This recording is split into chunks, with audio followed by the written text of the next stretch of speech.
ভালো একটা আয়োজন করা হয়েছে। এখানে শিশু থেকে সব ধরনের সব বয়সের মানুষই আনন্দ করতে পারছে। আরো আমাদের সাংস্কৃতিক প্রোগ্রাম চলতেছে, মেলা চলতেছে। সব মিলে আদারওয়াইজ খুব সুন্দর, ভালো লাগতেছে, আনন্দ করতেছে। এটা একটা বাংলার উৎসব, আমাদের বাংলার একটা ঐতিহ্য। আরো আমি চাই সামনে যে আরো যেন আরো উৎসব মুখর হয়ে ওঠে, আরো সুন্দর করে ওঠে, সবার যেন একটা মনে জাগতিক একটা সুন্দর ভাবনা সৃষ্টি হয়।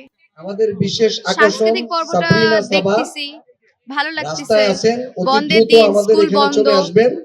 যদিও হোমওয়ার্ক বাকি, এর তাও মধ্যে সময়টা গান এখানে গাবে দিচ্ছি, ভালো উত্তরার লাগতেছে, পরিচিত মনটা মুখ। ভালো লাগতেছে। পয়লা বৈশাখের দিনটা তো একটা আনন্দের দিন, তারপরেও আমরা এখানে এসেছি যে শহীদ মুক্ত মঞ্চে, এখানে এসে আমাদের অনেক ভালো লাগছে। অনেক বাঙালির এখানে দেখা হচ্ছে, একসাথে সবাই একসাথে আনন্দ করতেছে, সাংস্কৃতিক অনুষ্ঠান আয়োজন করা হয়েছে, এটা দেখতেছে। মানে সব মিলাই অনুষ্ঠানটা খুব ভালো লাগতেছে। বছরে একটা দিন ঘোরা, বাচ্চা কাচ্চা নিয়ে ঘোরাফেরা, ঘুরতে আসা, বন্ধ পাওয়া, এই আশা, বাংলা সংস্কৃতি উপভোগ করা, এটা আমার মা বাবা অনেক ধরনের স্টল দেখছি, মেলা দেখছি, নাচ গান দেখছি, এরকম। সবাইকে বাংলা নববর্ষের শুভেচ্ছা উত্তরা নিউজকে এবং উত্তরা নিউজের সকল শ্রোতাদেরকে বাংলা নববর্ষের শুভেচ্ছা জানাচ্ছি। আজকে আমাদের এটা উদ্দেশ্যটা একটাই, সবাই জানেন যে বৈশাখ আমাদের বাঙালি যে ঐতিহ্য, যে সংস্কৃতি, বিশুদ্ধ সংস্কৃতি আমরা যেটাকে বলি, আমাদের সঠিক যে সংস্কৃতির শিকড়, সেটাই বাংলা নববর্ষ, ওইটা অন্যতম একটি আমাদের সংস্কৃতির শিকড়ের।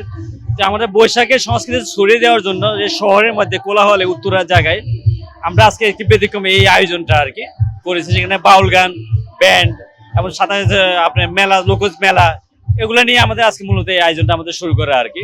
আমাদের এটা হচ্ছে হলো মোট 4 দিন থাকবে। এটা 4 দিন, 13 তারিখ থেকে 16 তারিখ, বর্ষা বিদায়, বর্ষা বিরণ এবং হচ্ছে নতুন বর্ষ উদযাপন। পয়লা বৈশাখ বাংলাদেশের সংস্কৃতির ধারক বাহক। আমরা চাই এই সংস্কৃতি ধরে রাখতে, তরুণ প্রজন্মের মধ্যে বিলিয়ে দিতে। আমরা ছাত্র রাজনীতি হিসেবে আমরা এই জুলাই বিপ্লবকে ধারণ করি, বরণ করি। আর এই জন্যই আমরা শহীদদের স্মরণে শহীদ মীর মুগ্ধ মঞ্চে আয়োজন করেছি।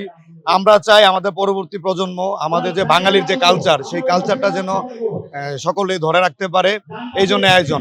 আর এটাতে স্পেসিফিকলি আমরা যেহেতু ছাত্র সংগঠন মিলে করতেছি, সকল ধরনের ছাত্র সংগঠন, সেক্ষেত্রে আমাদের যে বাজেট ছিল তার যে অনেক গুণ, 5 গুণ বেশি হয়ে গেছে খরচ। ইভেন অনেকের সাড়া পাচ্ছি। আমাদের ইতিমধ্যে আপনি দেখেছেন আমাদের স্টলগুলা খালি।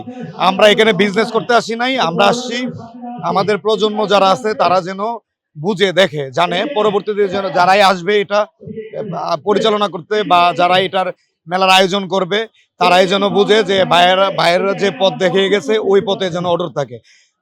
এখানের যে আয়োজন, এই আয়োজনে আমাদের যারা সিনিয়র ভাইয়েরা আছে বা যারা একটু সচ্ছলতা, তারা যদি সাপোর্ট দিত হয়তো এটা আরো বিশাল আকারে হতো। আমরা চাই, এখনো সময় আছে, আরো 2 দিন হাতে সময় আছে, 2 দিন পর্যন্ত এই মেলার আয়োজন। এখানে বইয়ের 2টা স্টল থাকলে ভালো হতো। পাশাপাশি বাঙালি যে কালচারে অন্যান্য যে যন্ত্রাংশগুলো আছে সবগুলো যদি থাকতো তাহলে আমাদের এটা আরেকটু পরিপূর্ণতা পেত। আর যেহেতু এটা মুগ্ধ মঞ্চ এরিয়াতে শিশুদের জন্য করার আসলে প্লেস নাই, অন্যথা হয়তো আমরা করতে পারতাম। তবে এখানে যেহেতু শিক্ষণীয় কিছু বিষয় আছে, এটা যেন সবার মাঝে পৌঁছাতে পারে, সেটা যেন সবার ভিতরে অন করে।